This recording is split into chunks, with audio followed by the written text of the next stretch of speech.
Hey guys, welcome back to another episode of BLT Biking. Actually, it's not an episode of BLT Biking this week. We got 4 for you. 4 for the price of 1, which is still free.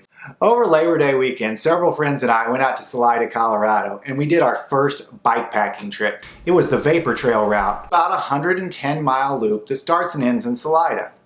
The trip turned out to be an awesome experience, and I've got so much content from you, I couldn't fit it into one episode. So we've broken it up into 4. Today's installment is the first, and it's actually my prep. As I mentioned, I had never done a bikepacking trip before, so it was all new to me. Join me today as I pretend to know what the heck I'm doing and try to prep for this thing. Hey guys, I'm beyond excited and more than a little nervous. In less than a week from today, I'm going to be on a 3-day bikepacking trip on the Vapor Trail outside of Salida, Colorado. Now, I've never been bikepacking at all in my life, so I don't know the first thing about it. But fortunately, I think I've got all the gear I need. I borrowed a bunch, I bought some, and today what I want to do is I want to go through and set up the tent and run the water filter and put everything on the bike, just generally make sure I know what I'm doing before I get out to Colorado. So, let's get started. None of my mountain bikes were really set up for bikepacking. Fortunately, my friend Hunter had this sweet Dragon Slayer that's perfect for bikepacking, and he was nice enough to let me borrow it. I think the first thing I'm going to do is try to get everything loaded on the bike, set up the bags, and get everything in, and just make sure that I've got all the room I need and know where everything goes.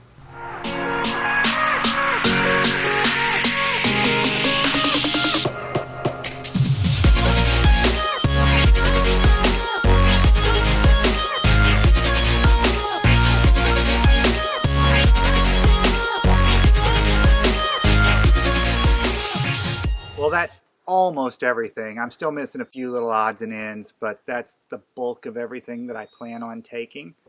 Loaded it up, not too bad. I don't know what it took, maybe 10 minutes. But now I'm a little scared. I'm going to put it on the scale and see what it is I'm hauling up the mountain. Ah! Okay, 70.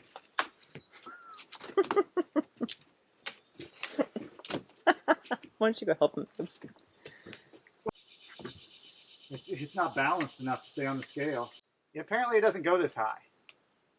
We need a bathroom scale. We're going to do this the old-fashioned way. Bathroom scale. I weigh 166 pounds. All right, 226. 225 to 6, so we're a little under that. So is that 59 pounds?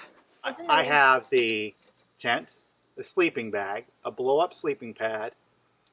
I've got my drone, the GoPros, I've got the food, the camp stove, the water filter.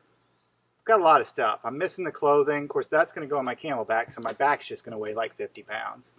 I don't know how the heck I'm going to get up the mountain. We got to climb like 4,000 feet right off the bat. It's going to be miserable. Oh well. Well, I now know that I can get everything I plan to take on the bike, and I've really got extra room. I put nothing in that frame pack at this point. Of course, I still need to pack some nutrition and other things. But I think the next thing to do is practice setting up the tent.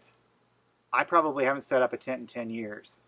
My buddy Thad loaned me his backpacking tent, which is what I've got on the bike, and he said it's really easy. It's just a couple of poles. So we'll see if it's really that easy. Hopefully it's dummy proof, because I can dummy up anything. Well, let's see.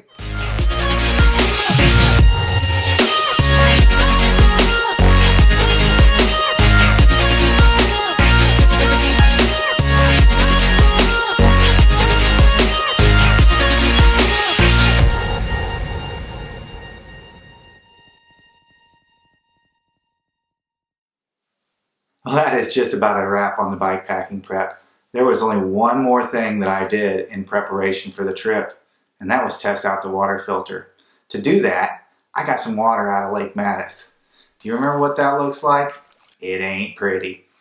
But when it got through the filter, it was crystal clear, and Stella drank it like a champ. I would have drank it, but I didn't want to get sick before the trip. And she lived, so all's well that ends well, right? Anyway, this is the point where I ordinarily say see you on down the trail. But in this case, I'm going to say see you tomorrow. Good night, guys.